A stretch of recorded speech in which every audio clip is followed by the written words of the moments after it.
What's up, ladies and gentlemen? Welcome back to the Big Fight Field channel where we speak the truth, we're honest, we give our takes on professional wrestling. It is Monday night, May 5th, 2025, and this is your Monday Night Raw review right here on the Big Fight Field channel. Felt like outside of the Gunther Pat McAfee promo again and the main event, kind of felt like a throwaway show. And it kind of feels like a throwaway show to get to the pay per view on Sunday, which doesn't feel big whatsoever. I absolutely hate the timing of this Backlash pay per view coming up on Saturday. We have 5 matches. The card is not that special. There's a lot of title matches, which is good. That's interesting. Um, but I'm still recovering from WrestleMania and those two shows. And it's like we have no time to recover because we're going right into Backlash 3 weeks later. And because of that, I feel like the build has um I feel like the build has suffered because of that. So, um we'll talk about the card later on in the show, but I feel like um I don't know, man. Because of how close the show is to WrestleMania, it just doesn't feel that exciting to me. But Raw tonight, it felt like a throwaway show. If I'm going to be honest with you. But the main event was fine. Jey Uso, Seth Rollins, the World Heavyweight Championship, and everything else we will talk about. So I thank you guys so much for joining me here tonight. A little bit of an inconsistent schedule here on the Big Fight Field channel. I will try to get back on track this week with AEW, with SmackDown, and of course, we will be here Saturday night talking about the Backlash pay per view here on the Big Fight Field channel. So, Saturday night, it will be a big night. I'm not sure how good of a show it's going to be. Um, there's good matches on the show, but I'm not sure how exciting the show is going to be at the end. So we'll see what happens. We'll review it all this week. And be sure to go ahead and subscribe to the Big Fight Field channel. Summer is almost here. Okay? It is May. We had a lot of wrestling shows coming up in the Memorial Day weekend. We got Double or Nothing coming up. We got Money in the Bank coming up. All In is in July. We got a lot of wrestling in the summer. And summer, I feel like, is a good time for professional wrestling fans. So be sure to go ahead and subscribe right here on the Big Fight Fuel channel so you don't miss any content coming up. So we're going to jump right into it, man. We're going to jump right into it tonight. Jey Uso kicks off the show and he immediately calls out Logan Paul after last week when Logan Paul challenged Jey Uso for the World Heavyweight Championship, and Jey Uso super kicked him in the face. Logan Paul knocked him out backstage. Jey Uso wants to fight Logan Paul. Paul Heyman came out instead, and he talked about why Seth Rollins needs to be the World Heavyweight Champion, and Bron Breakker is lurking, and Bron Breakker in the near future is going to be a World Heavyweight Champion. And that's what his main worry should be right now. His main worry should not be on Logan Paul, because us three are going to take over the industry and we're going to take over whatever we want. And what Seth Rollins wants is the World Heavyweight Championship. And then Heyman talks about Roman Reigns because Jay is in the family, and Paul Heyman is crashing out over Roman Reigns, saying he built the bloodline. He went to Roman Reigns first when he was the big dog, and he helped Roman Reigns keep that championship for 5 years. And what happened? Or like 4 years. And what happened? Roman Reigns lost the championship that I worked so hard with him for. And then he left. And he left me to Solo Sikoa, Jacob Fatu, and the Tongans, who put me through a table at Madison Square Garden. So he's crashing out about that. And that how Roman did not come to save the wise man from that. He stayed at home. And Jay's calling him delusional. Jay is saying, "Are you okay?" And Heyman starts crashing out at Jey Uso. So Heyman was fantastic in this segment.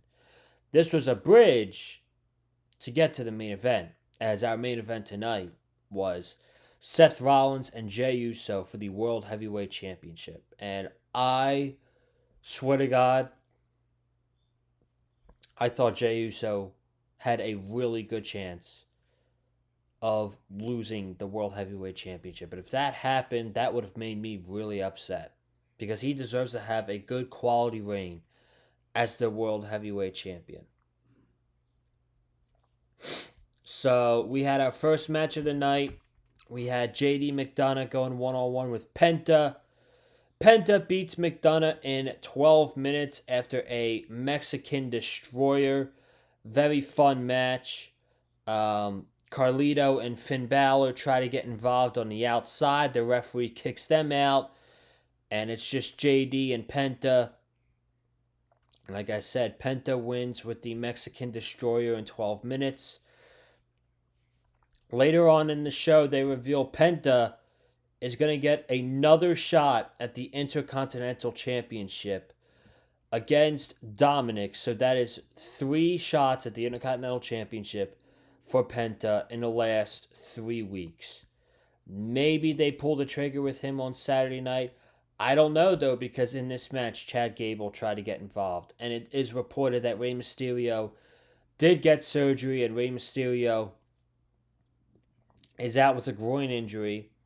And apparently the feud with El Grande Americano was going to be Rey Mysterio's. Now it might be Penta's feud. So we'll see what happens. But Penta is getting a rematch on Saturday night for the Intercontinental Championship against Dominic Mysterio. We had Austin Theory one-on-one with Sheamus. Sheamus is back. First time since the Royal Rumble. Gets the dub. Fun stuff. Becky Lynch and Lyra Valkyria, they go face-to-face one more time before their match on Saturday. And Becky talks about how Bayley is the garbage that got taken out. And you're supposed to be happy when someone takes out the garbage. And then Lyra Valkyria is the recycling bin. So Lyra takes offense to this. She calls Becky trash, and they go back and forth. And Becky brings up the line, "You wouldn't even be here. You would not have even met your fiance if it wasn't for me." So that put Lyra over. That went too personal for Lyra, and they start brawling. And I can't remember what her finisher name is, but Lyra hits her finisher on Becky Lynch and holds up her Women's Intercontinental Championship. Pretty much shows you who's winning on Saturday. That is obviously one of the more predictable matches on that card, is Becky Lynch beating Lyra Valkyria. Io Sky one-on-one with Roxanne Perez. This was actually a good match. I don't have any sequences to go over that happened with Io and Roxanne, or move sets, I should say, but they went about 15, 17 minutes around there. They had a good match, man. Io and Roxanne, they definitely had a good match tonight. Um, the ending was a sequence of roll ups, referee counting the two. Eventually, Io got the better. 1, 2, 3. Io Sky beats Roxanne Perez. And after the match, Roxanne wants to show some sportsmanship. She goes to shake Io's hand, and Io shakes her hand back. Roxanne goes to the aisleway. Io gets attacked by Julia. Roxanne comes back into the ring. The two NXT ladies beat down on Io, and that is that. There's a tag team match next week on Raw with Roxanne Perez and Julia against Io Sky and Rhea Ripley. I think this is officially a call-up for both Roxanne and Julia, because especially with the cuts that happened with Shayna Baszler and Dakota Kai and Kaden Carter and Katana Chance and Gigi Dolan in NXT, there are 30 women's wrestlers in NXT. 30. That's a lot of women's wrestlers in NXT. A couple of them should be on their way to the main roster. Now, I don't know when the draft is going to be. We have had no indication on WWE TV when the draft is going to be. No sign whatsoever. But when that does happen, I think that will officially be the call-up of Roxanne Perez and Julia, because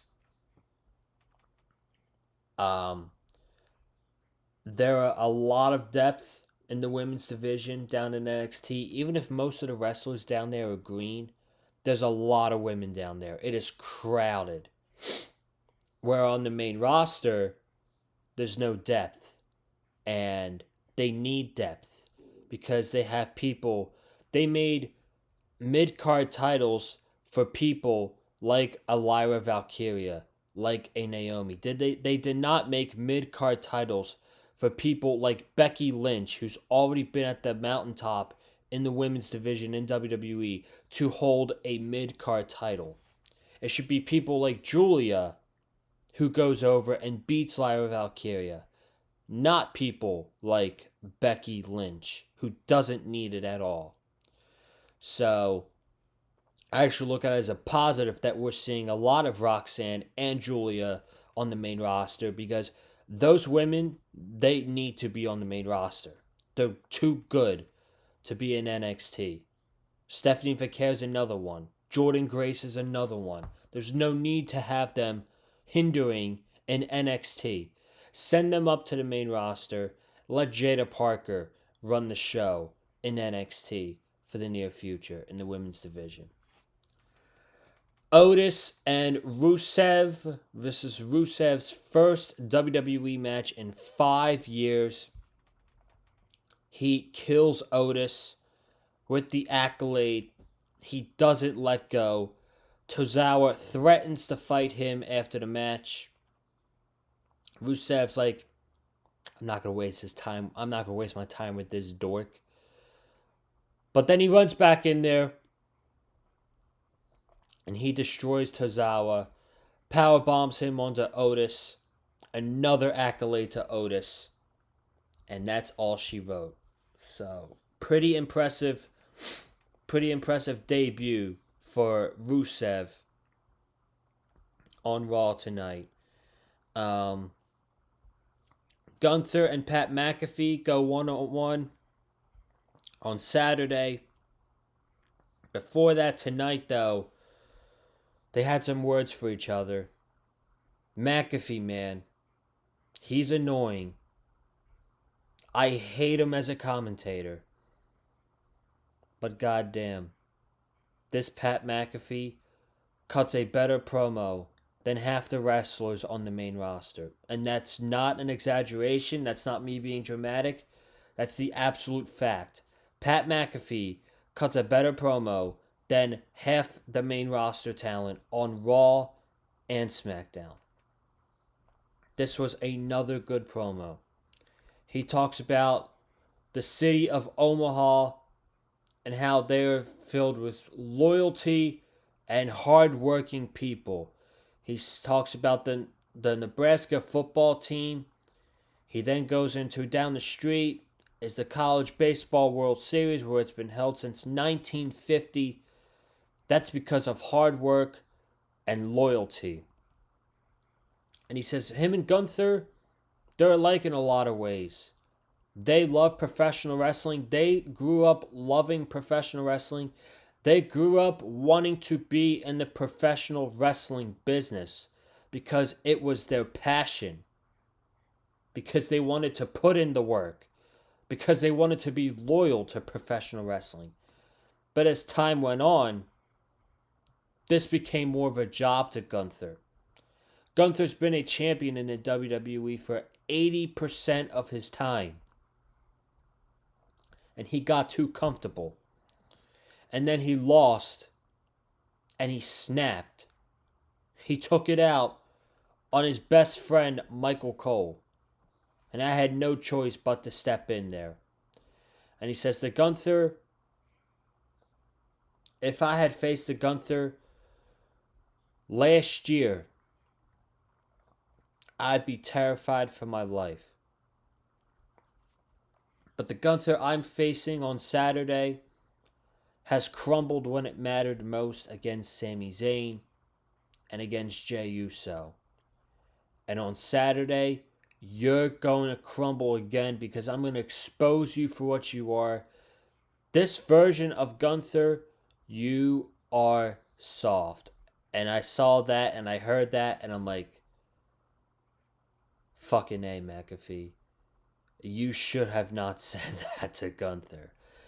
And Gunther smirks and he's like, you've now given me the motivation for this match on Saturday. It's going to be a big day on Saturday. He says, you celebrated your daughter's second birthday a couple weeks ago.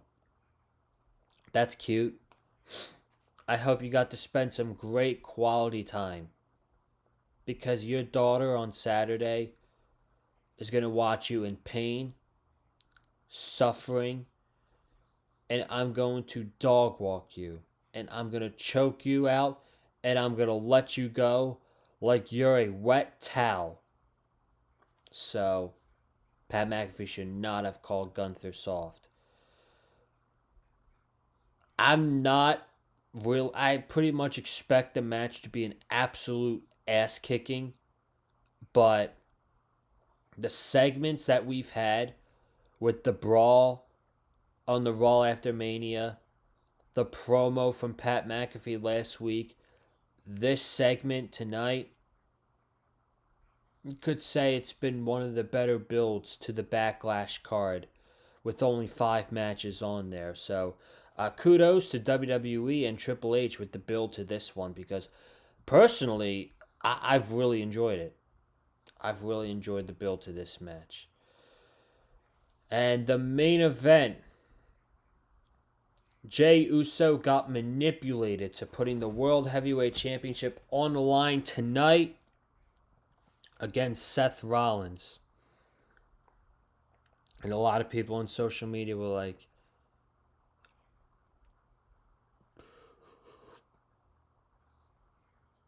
excuse me. A lot of people on social media were like, is Seth Rollins about to win this? Is Jey Uso going to drop the title after one title defense? That did not happen. Did not happen. Seth was going for the stomp. He hits it. And we get all chaos when Sami Zayn gets out there. And he takes care of Breaker. And his ribs are taped up. And Jey gives him a super kick. And a top rope splash. But Seth Rollins kicks out. And then Seth Rollins goes for a stomp, and he misses. And while that happens on the outside, Bron Breakker spears Sami Zayn in half again. And then Seth goes for the stomp for a third time. And out comes CM Punk. CM Punk causes a DQ. There's either going to be two outcomes. Seth wins the match clean, or this match is ending in a disqualification. Because with this whole new group, they were not having Jey Uso beat Seth Rollins clean. Did not see it happening. But Punk comes out with the chair, taking care of business against Bron Breakker, taking care of business against Seth. And we got CM Punk and Sami Zayn standing tall in the ring to end the show. So what I'm figuring out from this is the direction, not for this Backlash show, but for the future, Money in the Bank maybe, the tag team match with Seth Rollins and Bron Breakker against CM Punk and Sami Zayn. And then Logan Paul against Jey Uso. I think that's a Saturday night main event match. I think that's probably your main event there's a Saturday night main event. In a span of 4 weeks, we have Backlash, Saturday night main event, and Money in the Bank. I love it because it's more content for me, more pay-per-view content for me, but holy shit, we have no time to breathe with these WWE pay-per-views every other weekend. It's going to be crazy. It should be a fun ride, but tonight kind of felt like a throwaway to get to the pay-per-view on Saturday. So that's going to be my review tonight. I hope you guys enjoyed it. Be sure to subscribe to the channel. Comment down below your thoughts on Monday Night Raw tonight. Hit the like button if you like what you heard from me. And I'll see you guys Wednesday night, hopefully, for the AEW Dynamite review. Alright, I'll catch you then. Have a good night, stay safe, and as always, stay classy.